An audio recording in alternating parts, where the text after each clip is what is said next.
عزیز طلباء طالبات، السلام علیکم ورحمۃ اللہ وبرکاتہ۔ نبوت مل جانے کے بعد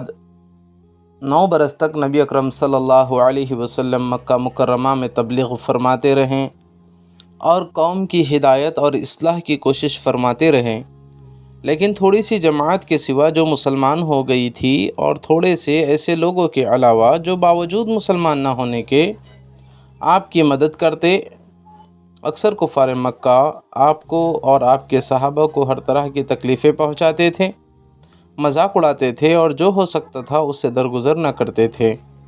حضور صلی اللہ علیہ وسلم کے چچا ابو طالب بھی انہی نیک دل لوگوں میں تھے جو باوجود مسلمان نہ ہونے کے حضور کی ہر قسم کی مدد فرماتے تھے۔ 10ویں سال میں جب ابو طالب کا بھی انتقال ہو گیا تو کافروں کو اور بھی ہر طرح کھلے مہار اسلام سے روکنے اور مسلمانوں کو تکلیف پہنچانے کا موقع ملا۔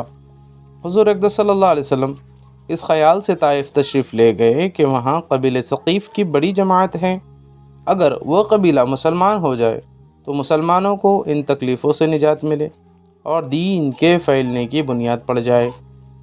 وہاں پہنچ کر قبیلے کے 3 سرداروں سے جو بڑے درجے کے سمجھے جاتے تھے گفتگو فرمائی اور اللہ کے دین کی طرف بلایا اور اللہ کے رسول کی یعنی اپنی مدد کی طرف متوجہ کیا، مگر ان لوگوں نے بجائے اس کے کہ دین کی بات کو قبول کرتے یا کم از سے کم عرب کی مشہور مہمان نوازی کے لحاظ سے اس نوارد مہمان کی خاطر مدارت کرتے، صاف جواب دے دیا اور نہایت بے رخی اور بد اخلاقی سے پیش آئے، ان لوگوں نے یہ بھی گوارا نہ کیا کہ آپ یہاں قیام فرما لے۔ جن لوگوں کو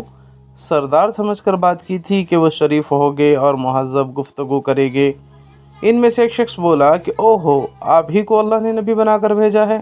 دوسرا بولا، اللہ کو تمہارے سوا کوئی اور ملتا ہی نہیں تھا جس کو رسول بنا کر بھیجتے۔ تیسرے نے کہا، میں تجھ سے بات کرنا نہیں چاہتا، اس لیے کہ اگر تو واقعی نبی ہے جیسا کہ دعویٰ ہے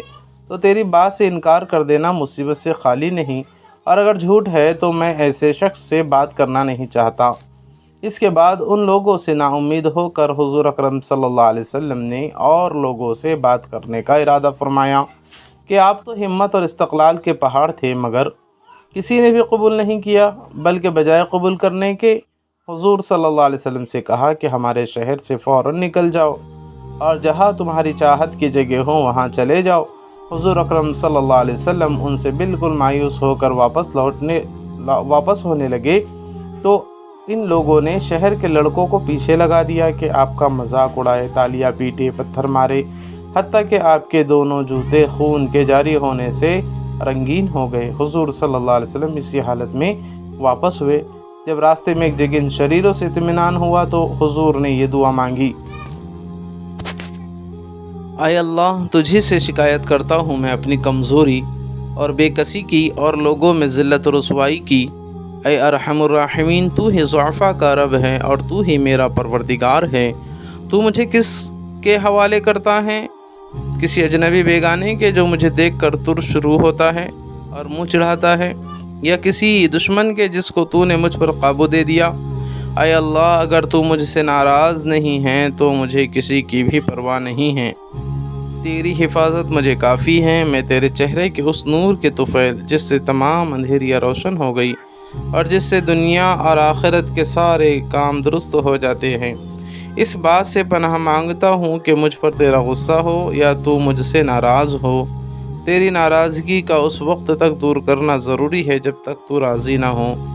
نہ تیرے سوا کوئی طاقت ہے نہ قوت۔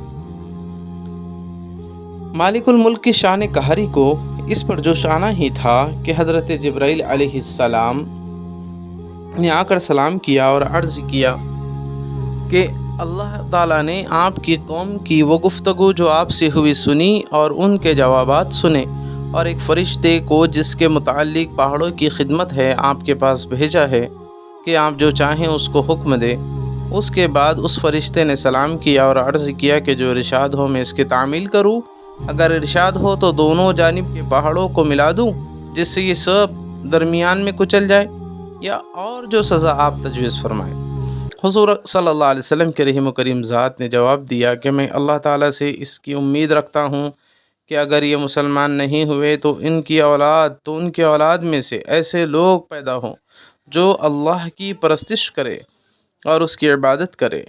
یہ ہیں اخلاق اس کریم ذات کے جس کے ہم لوگ نام لیوا ہیں کہ ہم ذرا سی تکلیف سے، کسی کی معمولی سی گالی دے دینے سے ایسے بھڑک جاتے ہیں کہ پھر عمر بھر اس کا بدلہ نہیں اترتا،